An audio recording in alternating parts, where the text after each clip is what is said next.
Hola, bienvenidos al canal.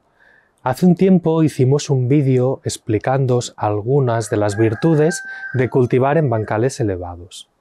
En esta ocasión queremos hacer justo lo contrario, explicaros desde nuestra experiencia cuáles son las dificultades o los inconvenientes con los que nos hemos ido encontrando.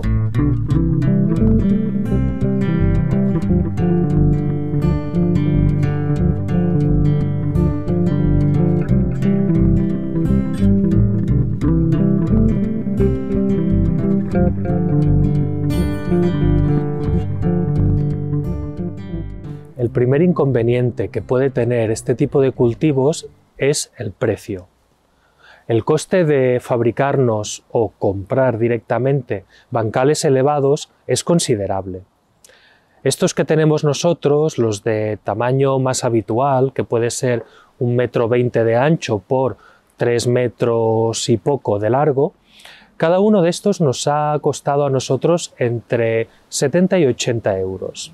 Y eso que conseguimos las maderas directamente de un aserradero, con lo que son mucho más económicas, y lo rellenamos siguiendo el método del bancal lasaña, que ya os enseñamos en otro vídeo y es prácticamente gratuito. Imaginaros si en lugar de estos sistemas hubiéramos comprado las maderas en los centros de bricolaje donde se compra habitualmente, o si hubiéramos rellenado los bancales con sustrato comprado. El precio aún puede subir mucho más. Cultivar sobre el suelo, preparando un poco el terreno y plantando directamente ahí, siempre será la opción más económica de todas. Se habla poco de la variación de temperatura del suelo. Cuando cultivamos en un bancal elevado es algo que debemos tener en cuenta. Estamos exponiendo nuestro suelo mucho más a los elementos.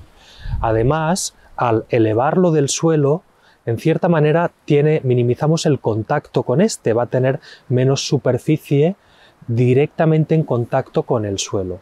Y es el suelo el que mantiene la temperatura, porque es una gran masa que tiene mucha inercia térmica.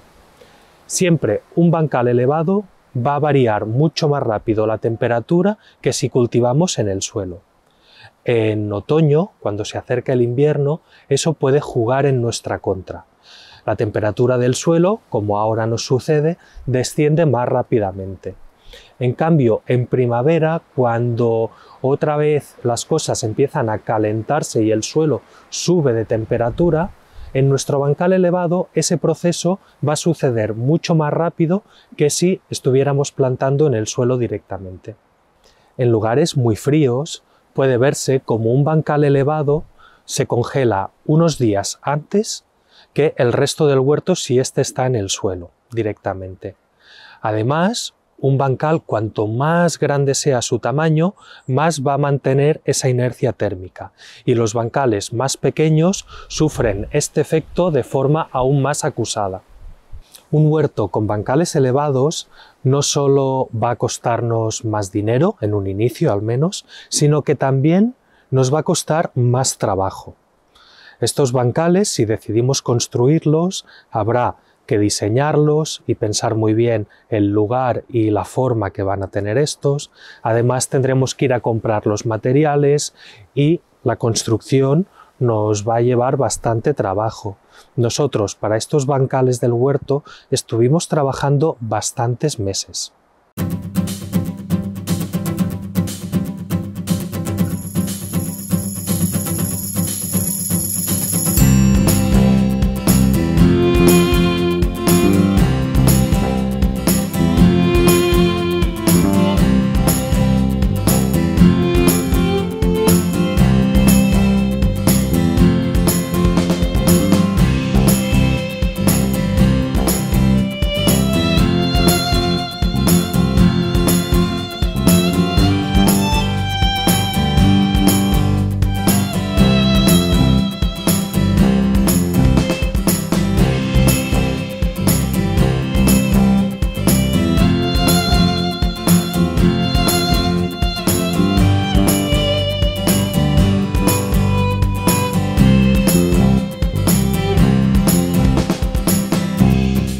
Además, este tipo de bancales tienen una durabilidad determinada.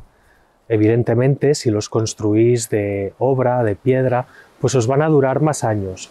Pero en nuestro caso, que hemos escogido la madera, es probable que al cabo de unos 10 años se empiecen a deteriorar demasiado y tengamos que cambiarlos.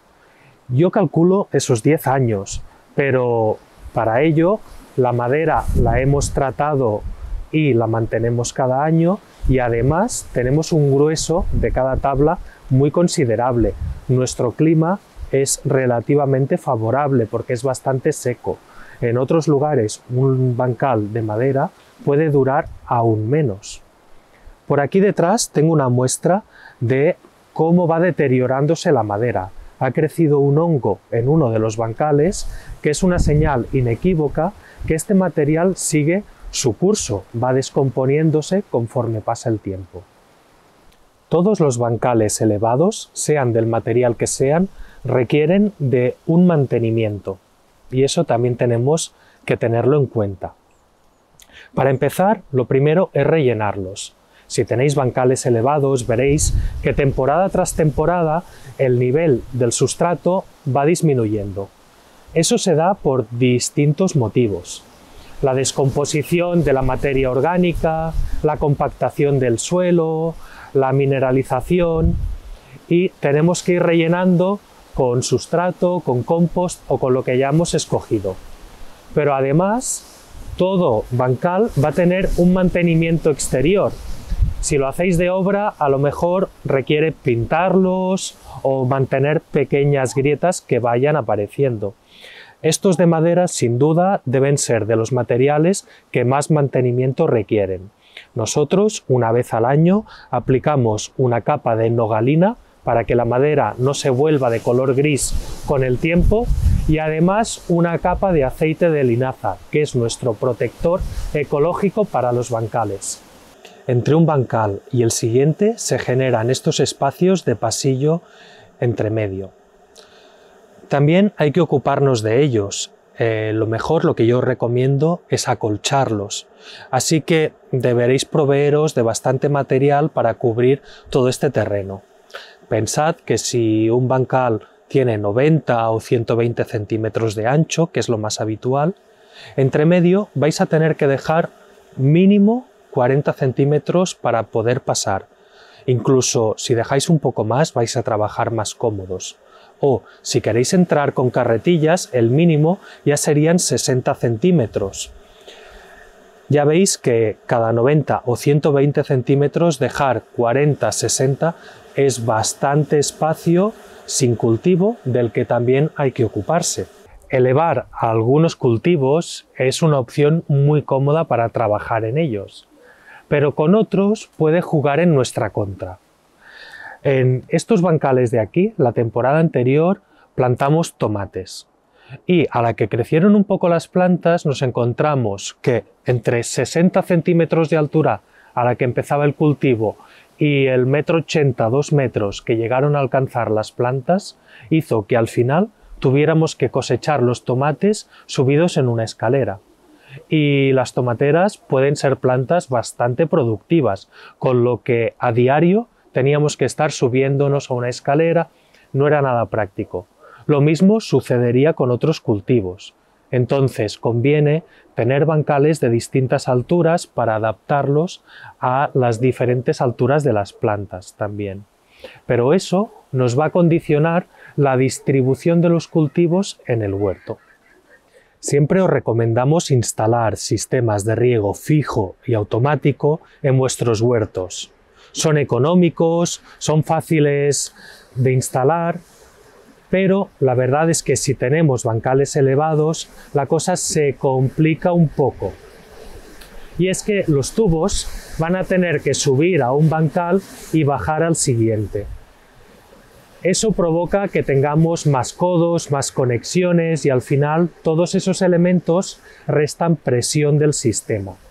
Así que en nuestro caso, por ejemplo, nos hemos visto obligados a tener que sectorizar el huerto. No podemos regarlo todo a la vez. Hemos tenido que dividirlo en zonas, poner temporizadores, que uno se active después del otro, y esa ha sido la única forma para acabar regando todo el huerto automáticamente. Además, hay algunos elementos muy habituales en los riegos automáticos, como son los tubos con goteros ya incorporados, que en un bancal elevado a veces no es fácil acoplarlos, porque las distancias preestablecidas para un huerto en estos sistemas más intensivos pueden no acabar de ajustarse. Así que por eso nosotros tenemos el tubo exudante. El diseño del espacio que creemos con bancales elevados va a ser permanente. Esto es muy importante y por eso debemos fijarnos muy bien en cómo los colocamos, qué forma van a tener, qué dimensiones, porque una vez construidos no vamos a querer desmontarlos, os lo aseguro. En un huerto que se cultiva en el suelo directamente, toda la organización es mucho más flexible. Y si habíamos hecho una línea en una dirección, más adelante podemos cambiarla perfectamente. Estos son los principales inconvenientes que nosotros hemos encontrado cultivando con bancales elevados. Aun y así, es una técnica que nos encanta.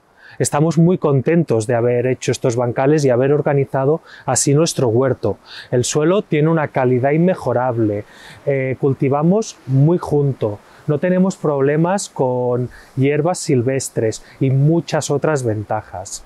Si al repasar estos inconvenientes has ido encontrándoles tu propia solución o consideras que no es tan problemático, sin duda, como nos pasa a nosotros, este va a ser tu mejor método de cultivo. Espero que este vídeo te haya sido útil y nos vemos en el siguiente.